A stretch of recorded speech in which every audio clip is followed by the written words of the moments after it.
3340 починати од ковид или најголема човечка катастрофа по Втората светска војна во земјава, 3340 причини Венко Филипче да си поднесе оставка. Нема македонско семејство каде нечи близок роднина или пријател не почина.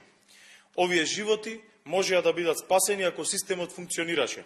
За жал, во македонското здравство се умира и притоа нема одговорност. Пациентка од Струга почина затоа што никој не ја пружи помош, пациент од Штип почина затоа што немало боци со кислород.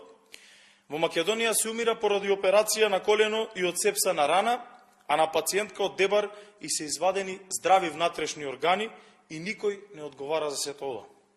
Наместо министер за здравје, Филипче стана министер за смрт.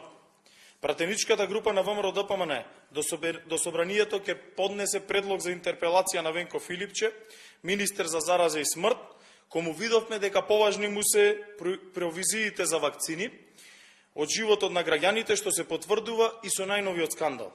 Кина ги продава вакцините по $30, а Филипче ги купува по $60.